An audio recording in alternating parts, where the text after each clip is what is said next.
Bonjour à tous, je suis Benoît Durantisnès, président de Wayden, et je suis nous sommes ravis d'accueillir aujourd'hui chez Wayden pour ce webinaire sur le futur du travail, Audrey Richard, présidente nationale de l'ANDRH, et Charles Snady, président du MEDEF Paris.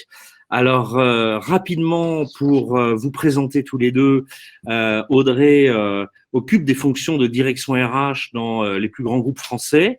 Aujourd'hui, le groupe Up, mais par le passé Dassault Systèmes, SNCF, Capgemini, Alten ou Orange. Et elle a été élue en avril 2020 présidente nationale de l'ANDRH, la plus grande communauté de professionnels des ressources humaines en France.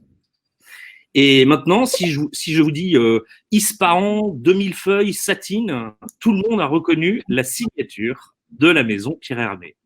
Et pendant 20 ans, Charles a été le maître d'œuvre de cette marque française prestigieuse qui a été implantée dans 10 pays avec plus de 50 boutiques. Et en 2019, il cède ses participations au groupe L'Occitane. Et on le reçoit aujourd'hui en tant que président du MEDEF Paris, qu'il a rejoint en 2019. Alors, avant de commencer, rapidement, je veux rappeler que ce webinaire se fait dans les règles sanitaires imposées. C'est la raison pour laquelle nous avons enlevé nos masques, puisque nous sommes tous les trois physiquement chez Wayden, mais dans des salles séparées. Et en termes de fonctionnement, nous allons parler du futur du travail, de son impact pour les collaborateurs comme pour les entreprises. Donc, on va faire 40 minutes de discussion avec Audrey et Charles, excusez-moi. À tout moment, je vous invite tous à poser vos questions, qu'on prendra et on y répondra dans une séance de questions-réponses sur la fin. Alors, pour démarrer, et puis pour être très factuel sur le sujet, l'ANDRH a réalisé une étude en septembre dernier, c'est-à-dire le mois dernier, sur les conséquences de la crise pour la fonction RH et le futur du travail. Audrey, peux-tu nous en dire un petit peu plus, s'il te plaît, sur cette étude ? Alors, bonjour à toutes, bonjour à tous. Merci Benoît et merci Wayden de votre invitation. Déjà, ça me donne l'occasion de parler au nom de la fonction RH. Un petit mot sur l'ANDRH. Donc, comme tu l'as dit, c'est l'Association nationale des DRH en France, qui regroupe des DRH, des responsables RH, des patrons des relations sociales, de la formation. Toutes les fonctions des ressources humaines se retrouvent dans notre association. Nous sommes environ 5000 membres et ce qui diffère par rapport à d'autres cercles RH, c'est que nous sommes sur l'ensemble du territoire national. Donc 5000 membres et organisés en groupes locaux de 70 groupes locaux sur l'ensemble du territoire, de façon à organiser des échanges de bonnes pratiques entre les membres de fonctions RH. Donc en effet, on questionne régulièrement nos RH. On l'a fait pendant le confinement, on l'a fait au sortir du confinement. On a essayé de regarder précisément l'impact du télétravail pendant le confinement et on a élargi et sur le futur du travail au sens un peu large. Au sortir du confinement. Et ce qu'on voit clairement, c'est que les DRH ont été en première ligne dans cette crise. Ils ont été en binôme avec leur président, leur DG, pour traiter les sujets. Juste un petit point, parce que dans la dernière enquête, et on en parlait juste avant, on a quand même 73% de nos DRH, nos RH, qui nous disent qu'ils sont en train, oui, de restructurer les entreprises, de travailler sur ces sujets-là, mais sans réduction d'effectifs.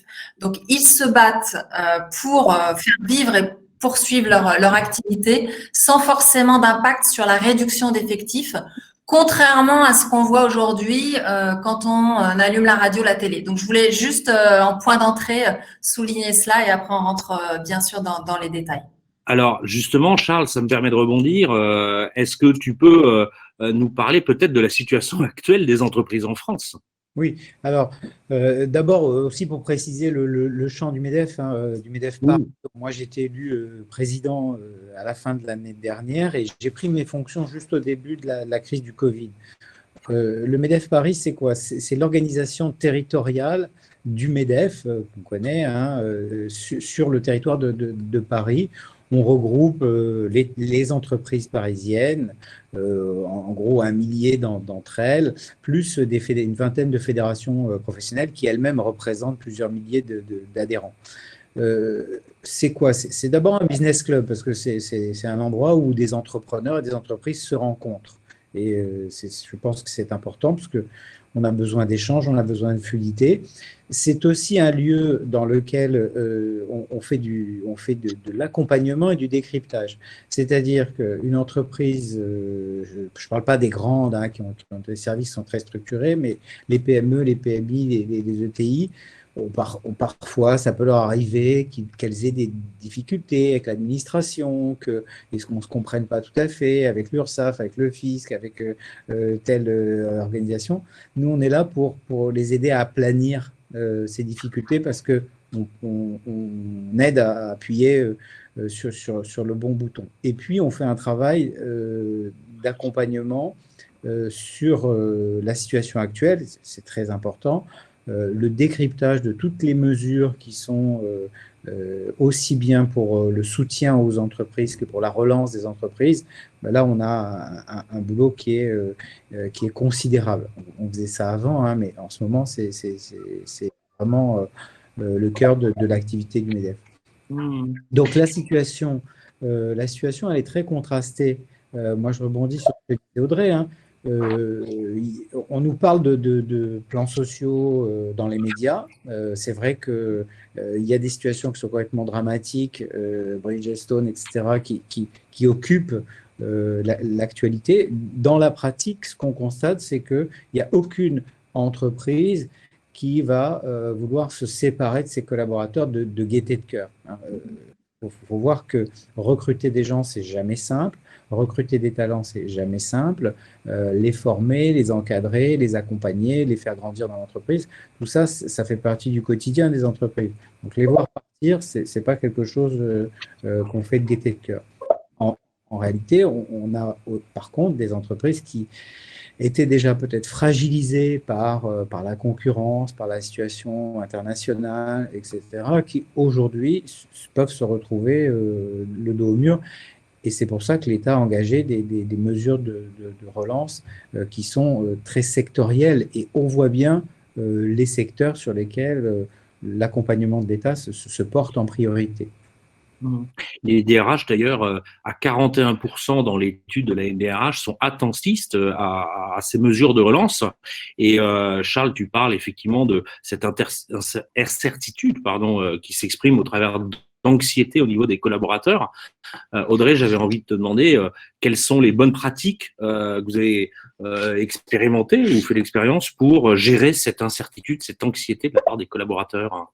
Ouais, je vais répondre sur les bonnes pratiques. Je rebondis juste un instant sur ton 41%. En effet, quand on a questionné sur le plan de relance. Et ce qu'on voit, c'est que dans la fonction RH, le détail des plans de relance est en effet pas tout à fait intégré, mais parce qu'il y a d'autres priorités à gérer et je vais y venir.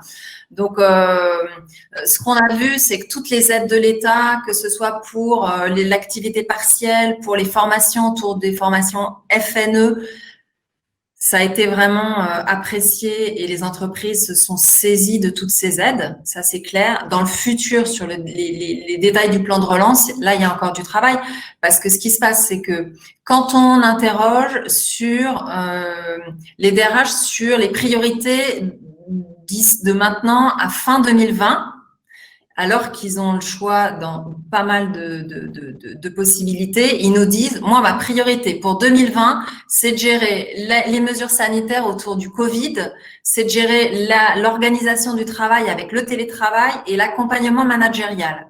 Et je rebondis sur ce que je disais en intro, c'est qu'en fait, ils ne citent pas les restructurations avec réduction d'effectifs. Et quand on pose la même question sur 2021, quelles sont vos priorités sur 2021 ?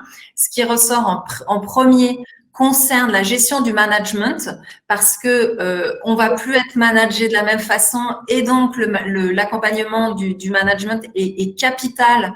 On doit l'accompagner sur l'autonomie, sur la confiance. Donc, priorité 2021, accompagnement du management, tout ce qui concerne la RSE, les problématiques de recrutement et le télétravail. Donc, on voit que, en effet, le plan de relance, ça arrive pas là. Voilà. Donc ça, c'était un point qui me semble intéressant de partager avec vous. Et par rapport à ta question sur finalement quelles sont les bonnes pratiques pour gérer l'incertitude, je pense qu'il est important de bien parler au nom de toutes les populations, parce que quand on parle de télétravail, ça concerne finalement qu'une partie de la population. On a toute une autre partie qui ne peut pas télétravailler quand on pense au personnel médical ou quand on pense aux personnes qui sont dans des ateliers de production.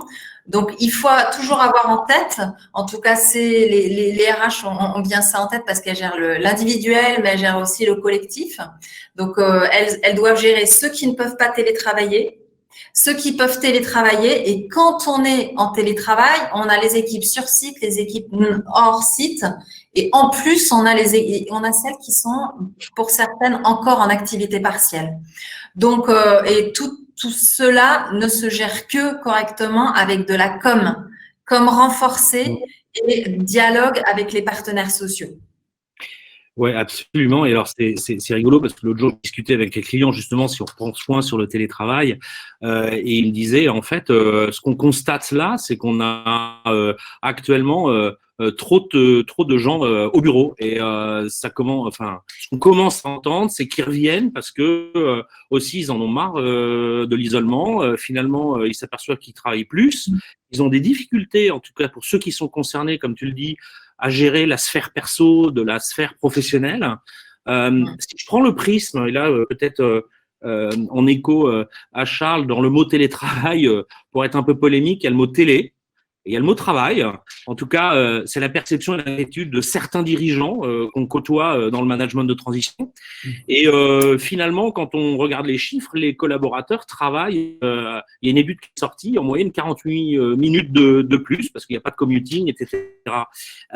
Charles, j'avais envie de te demander si ces nouveaux modes de travail, en particulier le travail, ne seraient pas un moyen détourné de l'entreprise d'augmenter la productivité En fait, moi, je rejoins complètement Audrey il faut être très, très attentif au fait qu'il y a des populations qui peuvent télétravailler et d'autres qui ne peuvent pas. Et ça introduit une sorte d'inégalité, un manque d'équité qui peut s'insérer là-dedans. Bon, on y reviendra peut-être. Ce qu'on a découvert, selon moi, c'est que on a découvert le travail à domicile. Et donc, on a un peu vite appelé ça le télétravail, mais il se trouve que le travail à domicile, tel qu'on l'a connu, notamment pendant le confinement, de mon point de vue, n'est pas du télétravail, parce que le télétravail, c'est quelque chose qui doit se penser, qui doit s'organiser. Et on voit bien qu'aujourd'hui, il y a quand même des entrepreneurs, des entreprises, et un certain nombre de leurs collaborateurs qui ont vu des avantages. Donc, pour la première fois, on a des partenaires sociaux qui sont habituellement pas nécessairement alignés sur tout, mais il y en a une partie d'entre eux qui sont alignés sur le fait que oui, on veut plus de télétravail.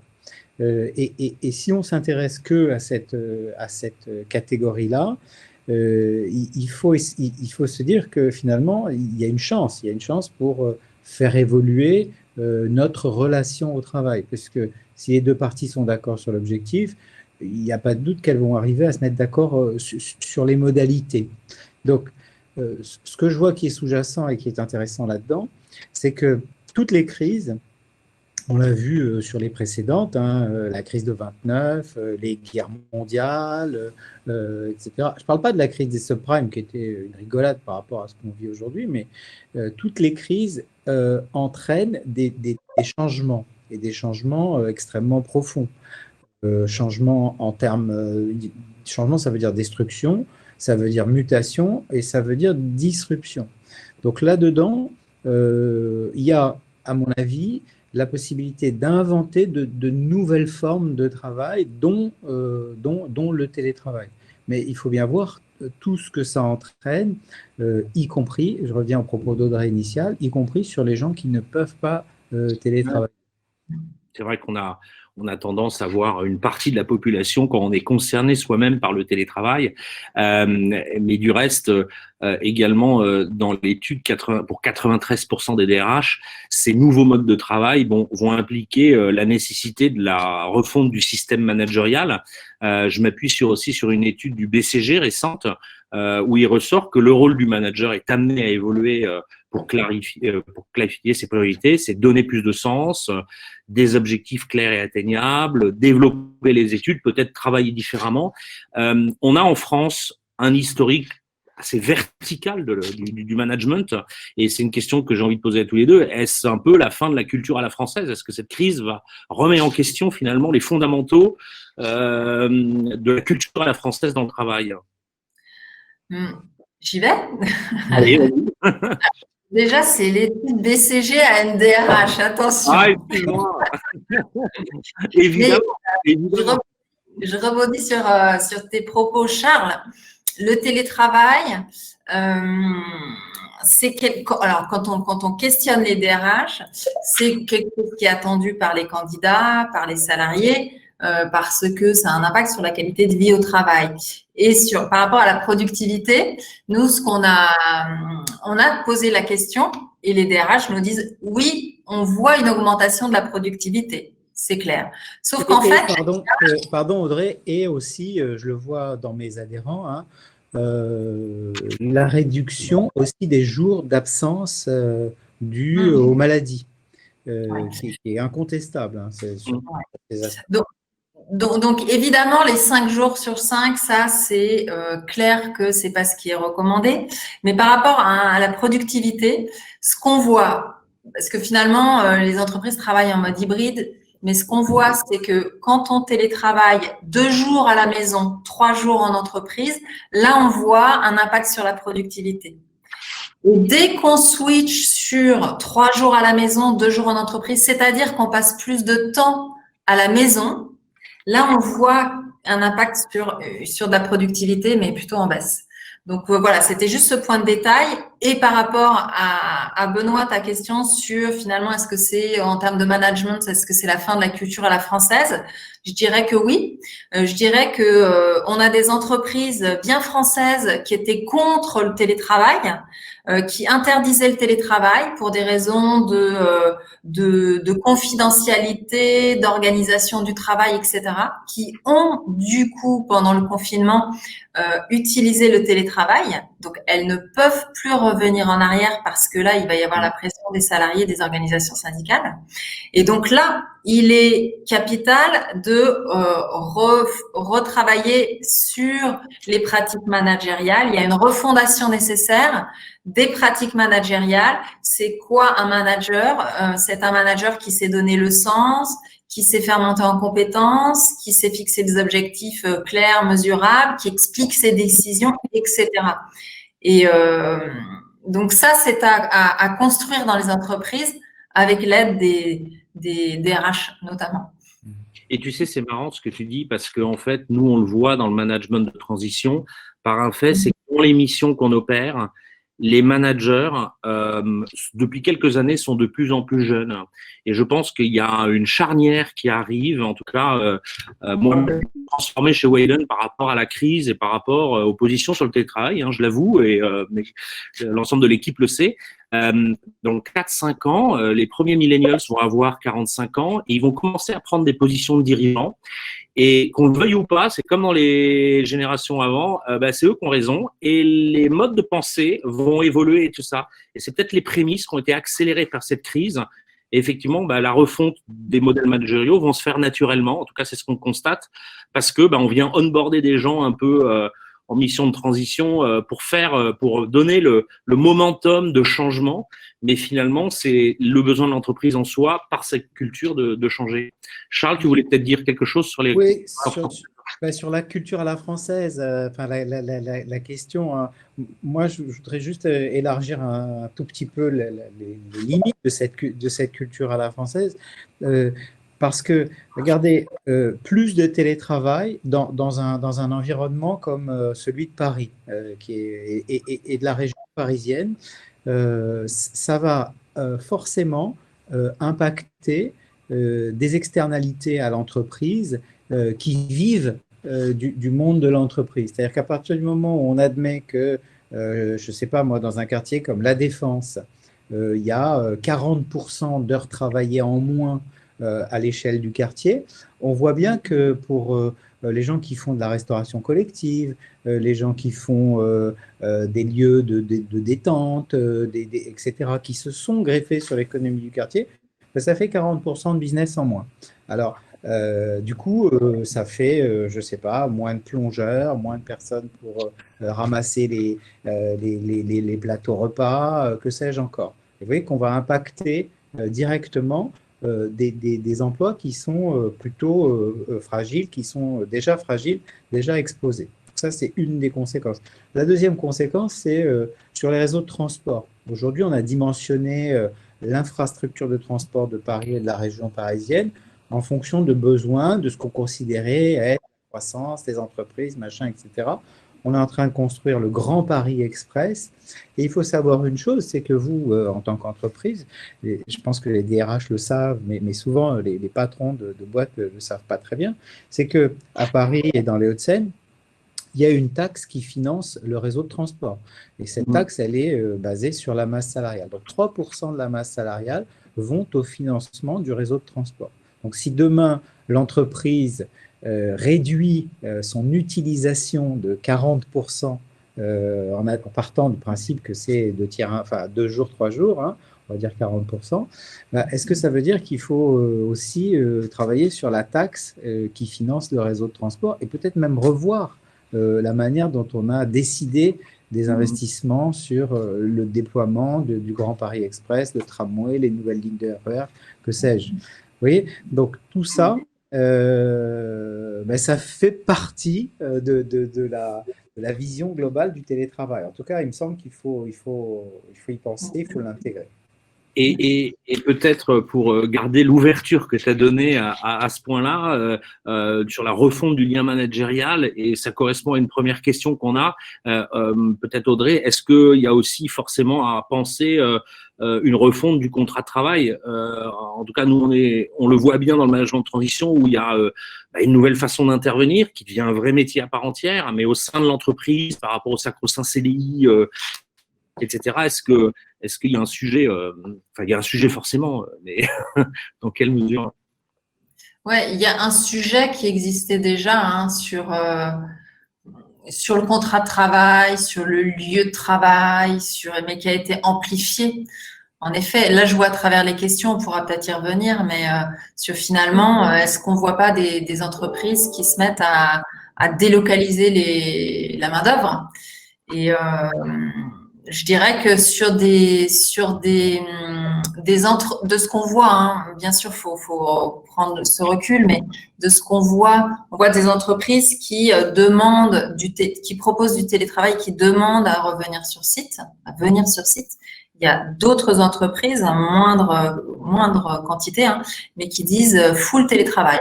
Moi, à ce stade, en tout cas, j'ouvre plus. Je pense que là, en effet, il y a, voilà. Après, Google, Facebook. Voilà. Ouais. Je voulais pas les citer, mais c'est ça. Je pense qu'il y a cette recherche-là. Voilà. Mais sur la notion de contrat de travail, ouais, ça se questionne. Oui. Et il y aura probablement des évolutions dans les entreprises. Ouais. Ok. Pour la question du contrat de travail, il y a quand même il y a un sujet hein, qui est devenu presque, enfin je sais pas, c'est devenu presque ridicule, enfin hors de propos. C'est la question de la responsabilité pénale du chef d'entreprise sur les conditions, enfin l'accident du travail, etc. Et donc, il y a une sorte de blague hein, qui est pas une blague très marrante. Hein. C'est comme la question dans le mot télétravail, il y a aussi télé. Bon, je trouve que c'est pas respectueux hein, de dire des choses. Enfin, quand j'entends dire des choses comme ça, il y a un côté un peu méprisant pour les gens qui travaillent de chez eux. Non, ils travaillent. Voilà. Responsabilité pénale du chef d'entreprise. Effectivement, le truc, c'est, alors on dit, bah, si la personne se brûle en faisant chauffer son thé, c'est la responsabilité pénale du chef d'entreprise qui est engagé. Bon, franchement, il va falloir faire le ménage dans ces histoires-là. Ça vient d'un autre monde. En fait, on regarde des sujets qui sont des sujets sur lesquels on est brutalement projeté dans le XXIe siècle, avec une grille de lecture qui nous vient des Trente Glorieuses. Et donc ça peut pas du tout fonctionner. Je voudrais juste pointer du doigt un truc, c'est que aujourd'hui, si vous regardez dans votre entourage familial, vous avez un certain nombre de jeunes gens, des gamins, etc., qui sont étudiants. Alors ils sont à la fac, ils sont dans des grandes écoles, ils sont dans des écoles à l'international, etc. Ils peuvent plus aller en cours. Que ça soit dans les grandes écoles françaises, que ça soit dans les grandes écoles internationales, que ça soit dans les facultés, on leur dit, bah, écoute, t'es sympa, tu te connectes, voilà. Ouais. Il n'est pas dit, enfin moi j'ai le sentiment que les professionnels qui sortiront des écoles dans les années qui viennent voudront procéder autrement qu'en télétravail. C'est-à-dire que, personnellement, moi, si j'étais en fac aujourd'hui et qu'on me dit, bah, il faut que tu te connectes, machin, pour travailler, faire tes cours, etc., vous savez quoi, à peine j'ai fini, j'ai obtenu mon diplôme, je vais m'installer à Bali et puis je vais faire mon boulot. Ça sera la même chose. Donc, vous voyez que tout ça, ça va quand même, je pense, bouger et de manière très importante dans le futur. Est-ce qu'on a réfléchi justement sur ce point du télétravail? Et pareil, ça correspond aussi à une question d'une personne qui nous écoute, peut-être Audrey, à la gestion de l'informel. L'informel, c'est télétravail très bien, distance, c'est parfait théoriquement, mais en fait, il y a tout le quotidien, le non-dit entre le manager, les différents intervenants. Quelle est la perception du chef d'entreprise ou des DRH? Alors ça a été géré assez bien, je dirais, pendant le confinement parce que les managers ont inventé de nouvelles idées pour manager. Ils se sont fait les cafés du matin où on parle pas de travail. Donc, on a vu des initiatives comme ça. On a vu des entreprises proposer des prestations entre guillemets, mais en tout cas des services autour de sujets qui ne rentraient pas jusqu'alors dans l'entreprise. Je prends l'exemple du sommeil, je prends l'exemple du déjeuner, je prends l'exemple du sport, du bien-être physique ou des violences. Donc, on a vu rentrer tout un tas de sujets dans l'entreprise. Donc, la question se pose jusqu'où intervient l'entreprise sur ces sujets-là, mais il n'empêche que les sujets sont arrivés. Ils sont arrivés sur le bureau du DRH, le DRH les a traités. Et donc, on est transformé. La fonction RH et l'entreprise est aussi transformée par rapport à ces nouvelles questions. Après, pour compléter ma réponse, je ferai référence aux partenaires sociaux. Parce que ce qui s'est passé pendant toute cette période et encore maintenant, ça a été extraordinaire. Tout le monde s'est adapté. Les partenaires sociaux ont fait des efforts, les directions ont fait des efforts pour réussir à discuter, à négocier, à signer des accords. On a prouvé que on a réussi à signer des accords, même si on l'a fait en visio, on l'a fait en mode dégradé, on l'a fait pour ceux qui ont des instances européennes, on l'a fait en anglais, alors qu'auparavant, on traduit dans toutes les langues. Là, on a dit, juste on peut pas, soit on n'a pas les moyens, soit faut aller vite, etc. Tout le monde s'est adapté. Et à travers les partenaires sociaux, on a ces signaux faibles aussi qui nous remontent. Donc, je dirais que une partie de la réponse est aussi à travers le dialogue social. Ce que disent les DRH, c'est que finalement, cette période a été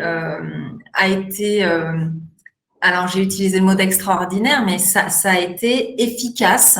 Et donc, ce qu'on dit, nous, fonction RH, c'est qu'en fait, on veut que ça continue comme ça et que donc, pour transformer une entreprise, si on fait le temps, avant le confinement, pour transformer une entreprise, ça prend entre 6 et 8 mois.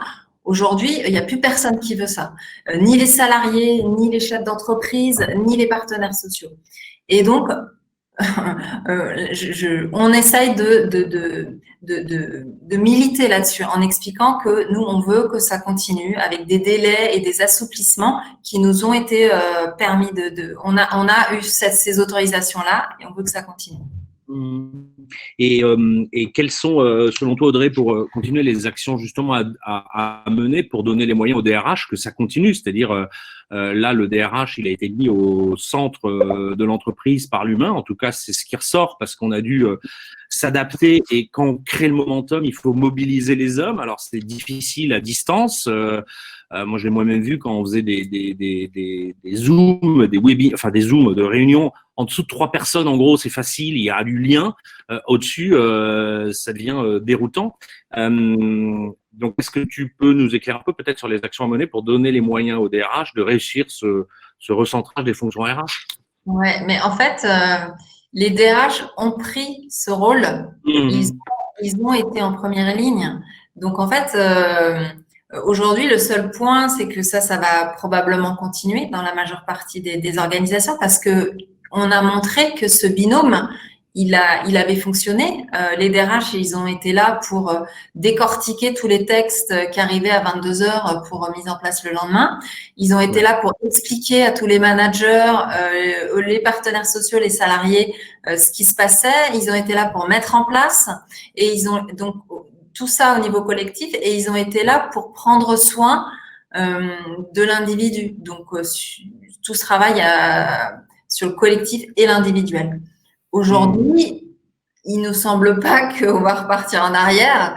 On n'y croit pas une seconde.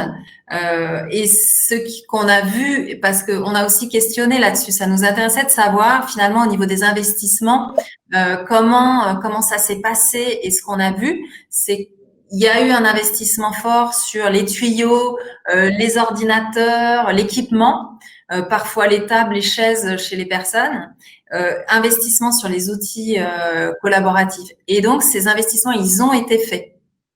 Ils ne sont plus à faire. Et ce qu'on a vu, c'est qu'en gros, les entreprises, je sais pas si tu partages, Charles, mais les entreprises, ce qu'on nous a expliqué, c'est qu'elles ont gagné à peu près 2 ans de maturité digitale ou de modernisation de leur système.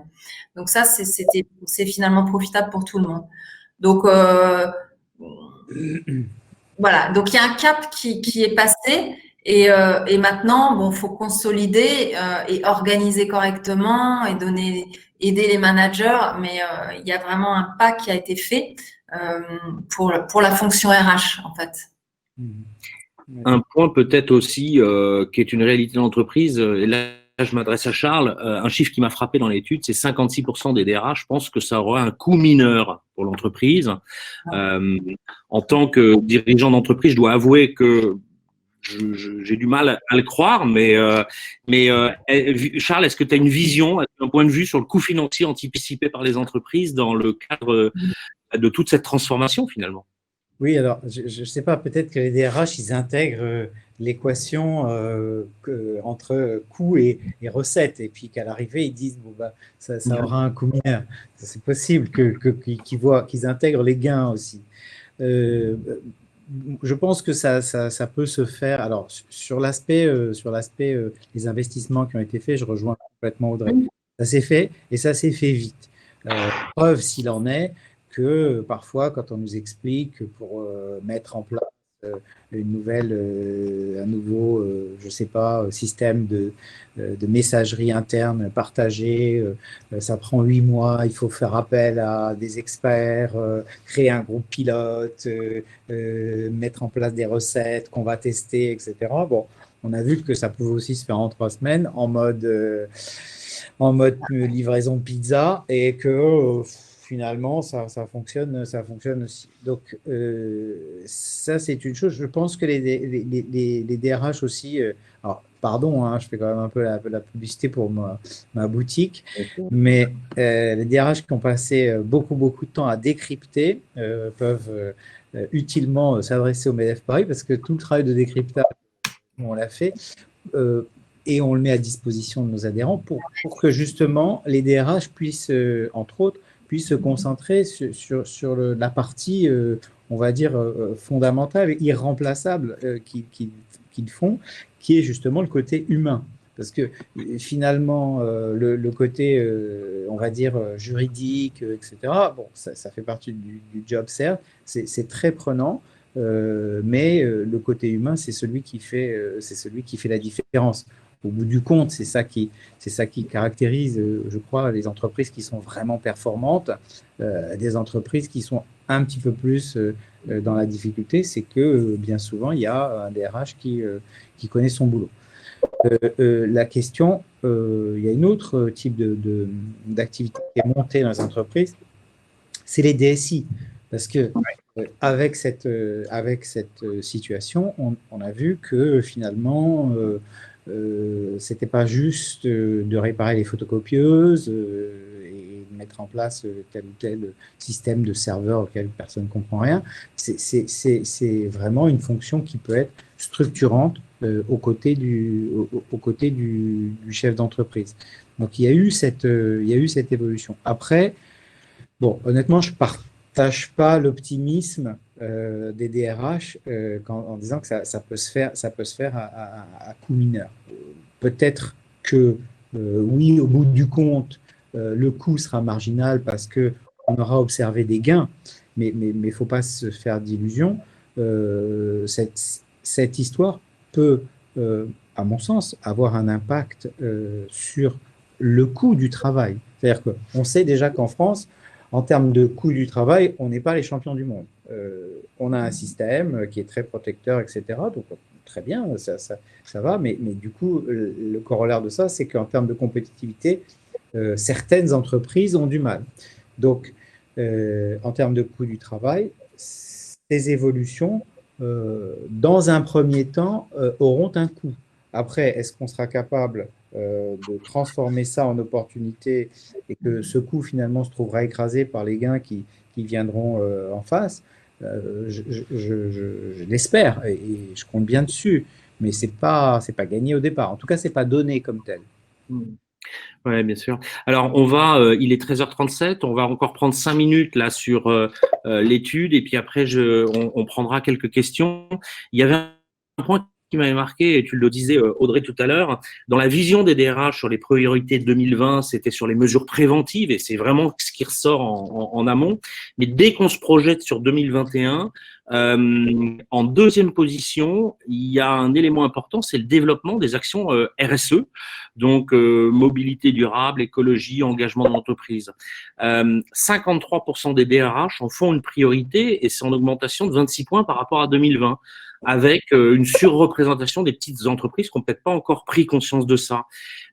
Justement, Audrey, où en est la prise de conscience RSE au sein des entreprises de ton point de vue? Elle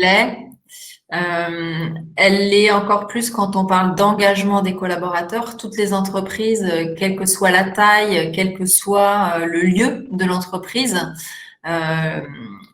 on travaille sur l'engagement et on voit que les sujets autour de la RSE, tu l'as cité, le vert, le carbone, a un impact sur l'engagement. Donc, les DRH travaillent dessus. Je refais référence à ce qu'on a vu arriver dans l'entreprise. Enfin, vous avez dû aussi le voir de votre côté. Mais en fait, aujourd'hui, les salariés attendent qu'on réponde sur, finalement, donnez-nous des guidelines pour arrêter de travailler jusqu'à 22 ou 23 heures. Aidez-nous à réussir à faire la pause du midi quand on est en télétravail. Aidez-nous parce que dans notre foyer, on travaille plus à cet endroit et on subit des violences. Aidez-nous parce que on n'arrive plus à sortir pour faire du sport, etc. Et voilà. Et ces sujets-là, comme je le disais, ils ont été adressés on continue de les adresser. Maintenant, jusqu'où on va en fait dans cette responsabilité-là. La NDRH a aidé pour adresser ces sujets-là, mais je pense qu'il faut se poser aussi pour savoir jusqu'où on va dans l'entreprise. Voilà. Ok. Et peut-être, Charles, je ne sais pas en quoi la RSE est une vraie contribution pour la valeur dans l'entreprise en général. Ben, je crois que c'est presque l'outcome positif de cette crise. Hein. C'est que la RSE, elle prend toute sa dimension. Et ça, c'est formidable. Encore une fois, et au MEDEF Paris, on encourage vraiment nos adhérents, les chefs d'entreprise, leurs collaborateurs à prendre conscience de ça, à aller dans ce sens-là. Parce que personnellement, j'y vois que des aspects vertueux. J'y vois que des apports positifs. Hein. C'est vrai qu'il faut se poser la question, dit Audrey, c'est très juste, hein, c'est vrai qu'il faut se poser la question de jusqu'où on va. Mais en même temps, l'entreprise, elle a un rôle d'intégrateur social. L'entreprise, c'est un lieu où chaque individu, finalement, est susceptible de se réinventer. C'est-à-dire que quand on arrive dans une boîte où on connaît personne, etc., mais les gens n'ont pas forcément la lecture, notre passé familial. Ils nous regardent finalement comme une page blanche. Et chacun a la possibilité de se recréer, de se réinventer. On a tous eu l'expérience d'avoir des collaborateurs qui étaient très performants dans leur boîte précédente, et puis qui arrivaient et qui se trouvaient pas du tout confortables dans leur nouvel environnement, un peu le syndrome du type qu'on achète à grands frais parce que c'est un très très bon buteur. Il arrive dans la nouvelle équipe et puis il bute, ou inversement, hein. C'est-à-dire que quelqu'un qui est finalement pas très bien vu par ses collaborateurs, ses collègues, etc., change de job et d'un seul coup s'épanouit, devient une autre personne. Donc cette capacité d'intégration sociale qu'a l'entreprise, pour moi, elle est très très importante. Aussi le côté la mixité, pas la mixité en termes de provenance sociale, la mixité intergénérationnelle, c'est vraiment fondamental. Et donc comment on fait pour arriver à conserver ça. Moi, j'ai vu dans le télétravail, enfin, dans le travail à domicile, j'ai vu des choses qui étaient assez positives où finalement, comme les gens étaient chez eux puis qu'on n'était pas bien préparés, leur vie privée, très souvent, s'invitait dans les Zooms, il y avait des personnes qui passaient, etc. Ben, moi, j'ai trouvé que ça développait notre empathie, notre acceptation de l'autre dans ce qu'il est, dans ses problèmes, dans sa vie de tous les jours. C'était plus, bah, écoute, tes problèmes, on s'en fiche, et puis tu te les gardes. Voilà, il y a eu cette espèce de moment qui était plutôt sympa. Donc, c'est avec tout ça qu'il faut arriver à composer. Et c'est sûr que là-dessus, bah, les DRH, ils ont des techniques, ils ont des pratiques, etc., qui peuvent grandement aider. Donc, ouais. Ouais.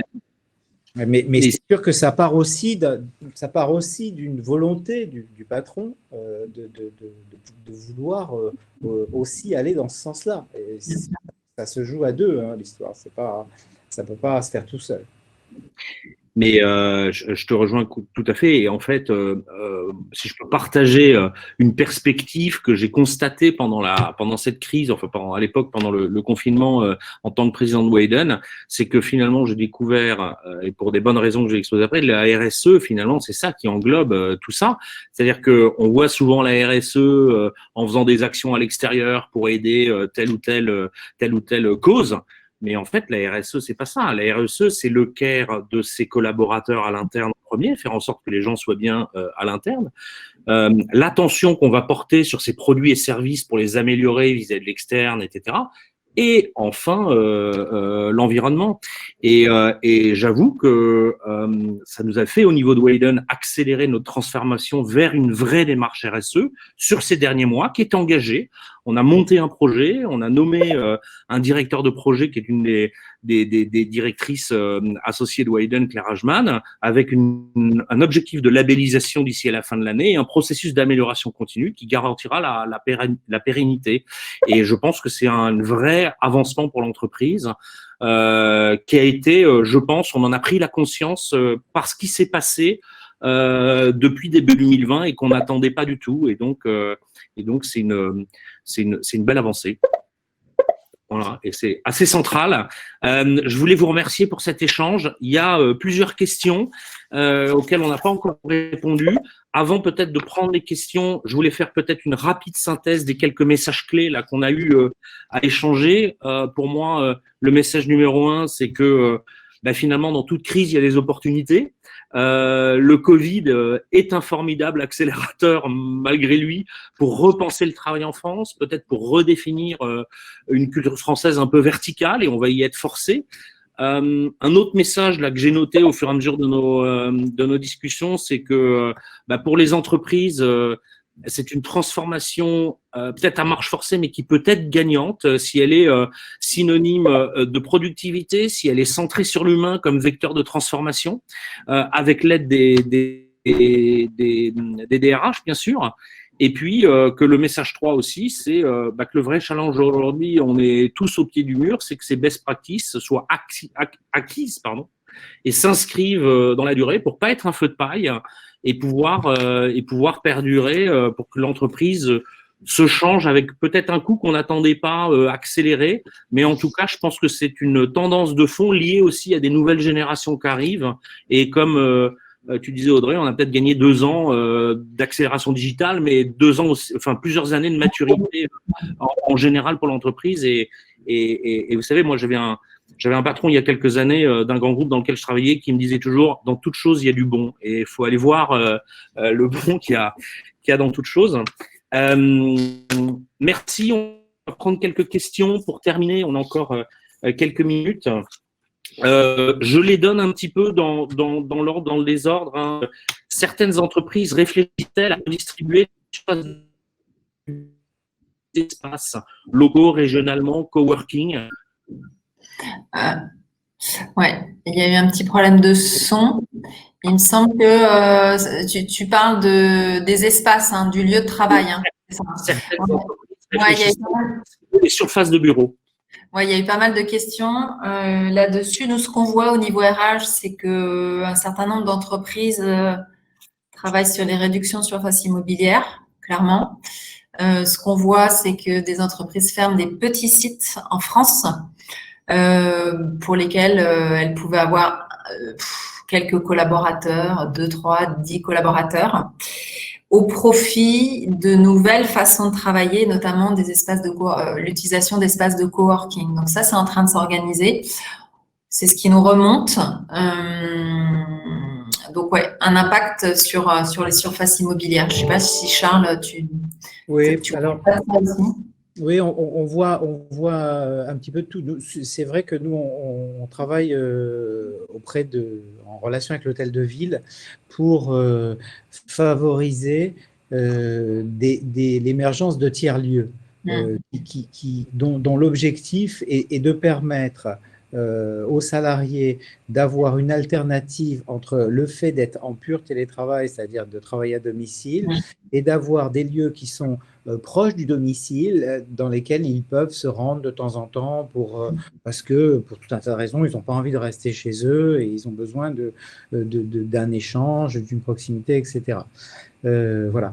Après, on ne peut pas non plus nier le fait qu'il y a des comportements un peu excessifs, voire déviants sur des boîtes qui sont par exemple dans des phases de burn-out et qui se disent profitons-en pour supprimer des mètres et des mètres carrés de bureau et puis mettre tout le monde en télétravail de façon très brutale. Je crois que ça, c'est pas la bonne méthode.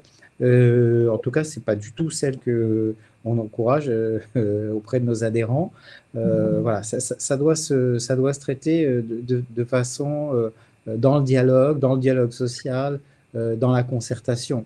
Mais oui, de la même manière que je disais tout à l'heure, un peu caricaturalement, un étudiant qui aura fait tout son parcours universitaire en télétravail aura peut-être pas envie forcément de se rendre tous les jours dans un immeuble de bureau tous les matins. Hein, il préférera peut-être vivre d'une autre façon, aborder sa vie personnelle d'une autre façon, tout en faisant le même job. Il faut trouver des points d'équilibre. Une question sur le e-learning. En quelle mesure cette révolution va convaincre le DRH de développer le e-learning de façon structurée, efficace et massive, s'il en est, bien sûr? Ce qu'on a vu déjà pendant le Covid, c'est que les formations se sont déroulées comme ça. Il y a eu des aides de l'État à travers les formations FNE qui ont été utilisées par les entreprises. Donc déjà là, on a vu se cranter quelque chose de particulier. Et les formations digitalisées se développent grandement dans les structures. En tout cas, bien sûr, c'est ce qu'on voit. Et puis elles seront peut-être forcées, pour rebondir sur ce que Charles disait tout à l'heure, sur les étudiants qui arrivent et qui de toute façon n'ont pas le choix et qui dans leur culture ont intégré le distanciel et forcément reproduiront les modèles quand ils seront eux-mêmes en situation active. Oui, et sur le e-learning, moi je trouve qu'on a découvert une chose aussi, c'est que finalement avec assez peu de moyens, des outils assez rudimentaires, voilà, on peut faire beaucoup de choses. Et donc je pense que ça a décomplexé aussi pas mal de personnes dans les entreprises qui se sont organisées pour bricoler des petits modules de e-learning parce qu'ils en avaient besoin, ils n'avaient pas le temps de… Voilà. Donc, avec les moyens du bord, ils ont fait des choses qui étaient tout à fait convenables. Et ça, je pense que ça va rester aussi. On n'a pas besoin de déployer une usine à gaz pour faire du e-learning. Ça part finalement de moyens assez simples. On disait tout à l'heure que tout le monde ne peut pas télétravailler et c'est vrai, une question sur les sujets de production. Y a-t-il des initiatives pour développer le travail en équipe successive, peut-être journée, de plus courte durée, équipe de 5 à 6 heures? Est-ce que là, il y a un retour d'expérience en l'industrie? Je ne sais pas, Group Up, ce n'est pas forcément l'industrie, mais… Si, moi j'ai de la prod, hein, on a des ateliers de prod. D'accord. Bon, après, dans ce type d'organisation, déjà pendant la phase du Covid, il y a eu des adaptations, des roulements d'équipes qui ne se croisaient pas. Donc, il y a déjà eu de l'adaptation ici.